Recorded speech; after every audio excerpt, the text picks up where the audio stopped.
Alex പിതാവേ, Mar Joseph Pamplany പിതാവേ, അഭിവന്യ ശക്കാലക്കൽ പിതാവേ, ആനവറമ്പിൽ പിതാവേ, സ്നേഹബഹുമാനപ്പെട്ട വൈദികരെ, സന്യാസികളെ, പ്രിയ സഹോദരി സഹോദരന്മാരെ, സ്വർഗാരോപിതയായ പരിശുദ്ധ മറിയത്തിൻ്റെ തിരുനാളിൻ്റെ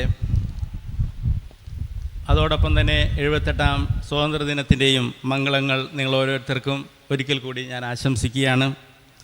ഈ മുഹൂർത്തത്തിൽ വിശുദ്ധ പൗലോസിനോടൊപ്പം ഞാനും പറയാൻ ആഗ്രഹിക്കുന്നു, ഞാൻ എന്തായിരിക്കുന്നുവോ അത് ദൈവകൃപയാലാണ്.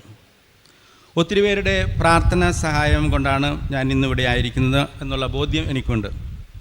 അവരിൽ പരേതനായ എൻ്റെ അപ്പച്ചൻ, അമിച്ചി, സഹോദരന്മാരുമുണ്ട്. ഈ അവസരത്തിൽ ദൈവത്തിന് ആദ്യമായി നന്ദി അർപ്പിക്കുകയാണ്.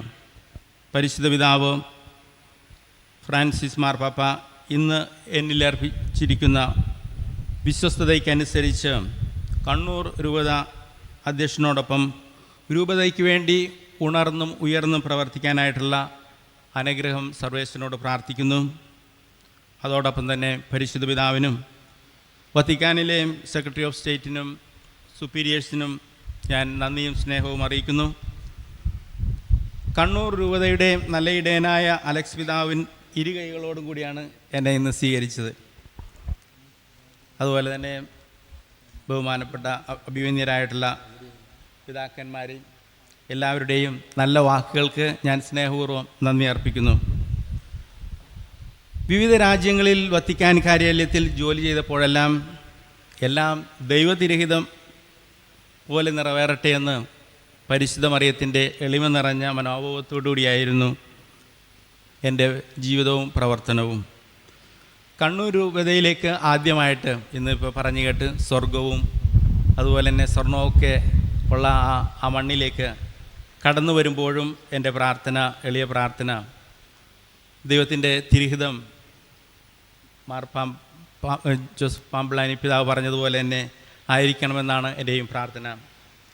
ഈ സായാഹ്നത്തിൽ ഇവിടെ സന്നിഹിതരായിരിക്കുന്ന അഭിവന്യ പിതാക്കന്മാർക്ക്, അവരുടെ നല്ല മനസ്സിന്, ഇവിടുത്തെ സാന്നിധ്യത്തിന്, ആശംസകൾക്ക്, അതുപോലെ തന്നെ ഈ രൂപതയിലുള്ള വൈദികർ, പ്രത്യേകിച്ച് ഇന്ന് എന്നെ സ്വീകരിക്കാൻ വന്ന വികാരി ജനറൽ ക്ലാരൻസ് അച്ഛന്, സന്യസ്തർ, ആത്മായ പ്രതിനിധികൾ, വിശിഷ്ട അതിഥികൾ, മന്ത്രിക്കും മീഡിയ പ്രവർത്തകർക്കും എല്ലാവർക്കും ഹൃദയം നിറഞ്ഞ നന്ദി. കണ്ണൂർ രൂപതയിലെ ഓരോ കുഞ്ഞുമക്കൾക്കും സഹോദരി സഹോദരന്മാർക്കും സ്നേഹം നിറഞ്ഞ എൻ്റെ പ്രാർത്ഥനാശംസകൾ. ദൈവം നിങ്ങളെ അനുഗ്രഹിക്കട്ടെ.